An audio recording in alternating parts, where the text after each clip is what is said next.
Halo anak-anak, selamat pagi. Masih belajar bersama Ibu Heni di kelas 4, tema 8, daerah tempat tinggalku, sub tema 2, keunikan tempat tinggalku, pembelajaran 1. Tujuan pembelajaran kali ini sebagai berikut.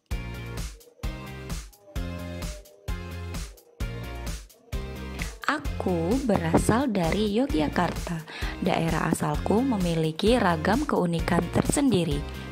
Tahukah kamu apa keunikan Yogyakarta? Yuk kita telusuri bersama. Siti menunjukkan beberapa foto yang diambil saat dia mengunjungi daerah istimewa Yogyakarta. Inilah foto-fotonya. Ada simbol Tugu Yogyakarta. Ada foto tempat wisata Candi Prambanan, kemudian ada foto upacara adat Grebeg Mulut, dan foto transportasi Andong. Tahukah kamu apa keunikan daerah tempat tinggalmu? Tuliskan keunikan tersebut. Salah satu tempat wisata yang memiliki keunikan adalah Candi Prambanan. Candi Prambanan terletak di perbatasan Provinsi Daerah Istimewa Yogyakarta dan Jawa Tengah. Asal-usul terjadinya Candi Prambanan diceritakan dalam sebuah cerita rakyat yang populer di Yogyakarta. Bagaimana isi cerita tersebut? Mari kita simak bersama. Roro Jonggrang. Roro Jonggrang adalah seorang putri dari Kerajaan Prambanan. Raja Prambanan, ayah Roro Jonggrang, gugur dalam pertarungan melawan Bandung Bondowoso dari Kerajaan Pengging. Akibatnya, Bandung Bondowoso menguasai Kerajaan Prambanan. Bandung Bondowoso yang tamak menginginkan Roro Jonggrang sebagai permasyurinya. Roro Jonggrang yang tidak mau diperistri oleh Bandung Bondowoso pun mengajukan sebuah syarat. Aku bersedia menjadi permaisurimu Bandung Bondowoso, tetapi ada syarat yang harus kau penuhi. Jika berhasil, aku akan menikah denganmu. Namun, jika kau gagal, izinkan aku pergi, kata Roro Jonggrang. Apapun yang kau minta akan aku penuhi, Roro Jonggrang. Jika kau gagal memenuhinya, aku akan mengembalikan kerajaan ini kepadamu, sahut Bandung Bondowoso angkuh. Aku minta kau membangun 1000 candi untukku. Semua harus selesai sebelum matahari terbit esok, sahut Roro Jonggrang. Baiklah, aku pasti berhasil memenuhi syarat yang kau buat, jawab Bandung Bondowoso angkuh. Bandung Bondowoso meminta bantuan pasukan jin untuk membangun 1000 candi. Dalam sekejap, bangunan candi mulai tampak. Roro Jonggrang panik. Dia mengadu kepada Biksumi, dayang kepercayaannya. Biksumi mempunyai ide untuk menggagalkan pekerjaan Bandung Bondowoso.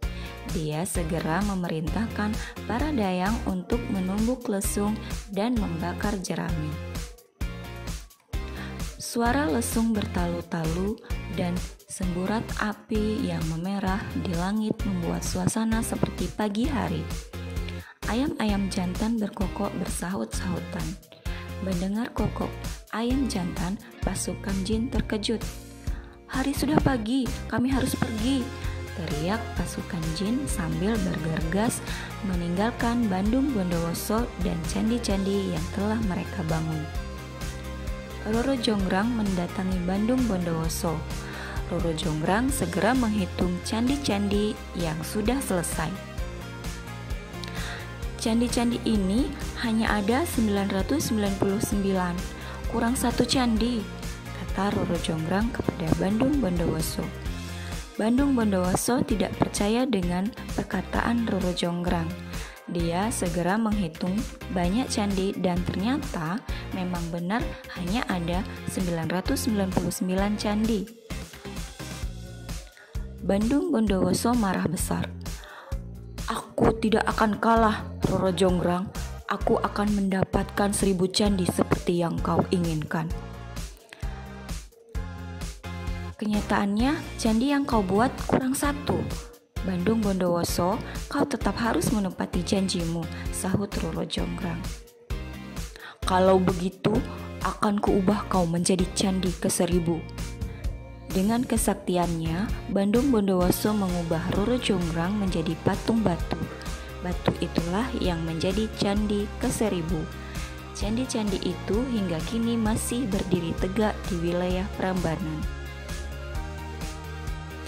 Nah, cerita Roro Jonggrang itu adalah termasuk jenis cerita fiksi. Masih ingat kalian apa itu cerita fiksi? Cerita fiksi adalah sebuah karya sastra yang bersumber dari angan-angan atau rekaan yang hanya didasarkan dari imajinasi pengarang dan tidak benar-benar terjadi. Dalam cerita biasanya terdapat beberapa tokoh. Tokoh dalam cerita fiksi dibedakan menjadi 2, yaitu tokoh utama dan tokoh tambahan. Tokoh utama yaitu tokoh yang memiliki peran penting dalam cerita, ditampilkan terus-menerus dan mendominasi cerita. Tokoh tambahan adalah tokoh yang dimunculkan sekali atau beberapa kali dalam cerita. Dalam cerita terdapat tokoh yang memiliki sifat baik hati yang disebut tokoh protagonis. Tokoh yang memiliki sifat jahat disebut tokoh antagonis.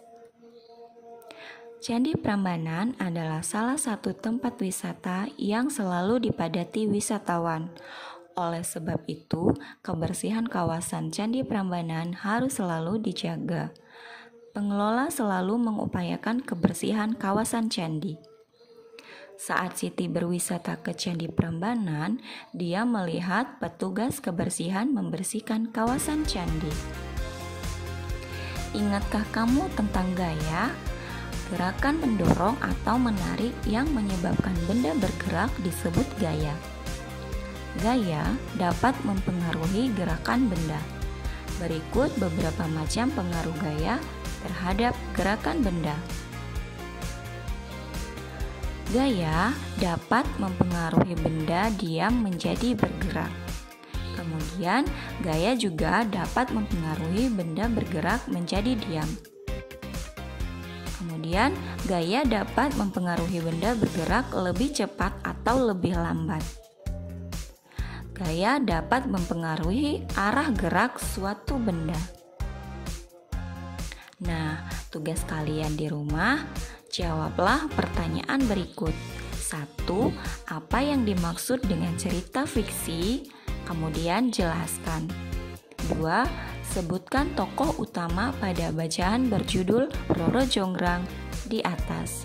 Ketiga, sebutkan tokoh tambahan pada bacaan berjudul Roro Jonggrang di depan. Kemudian 4, sebutkan tokoh protagonis pada bacaan berjudul Roro Jonggrang.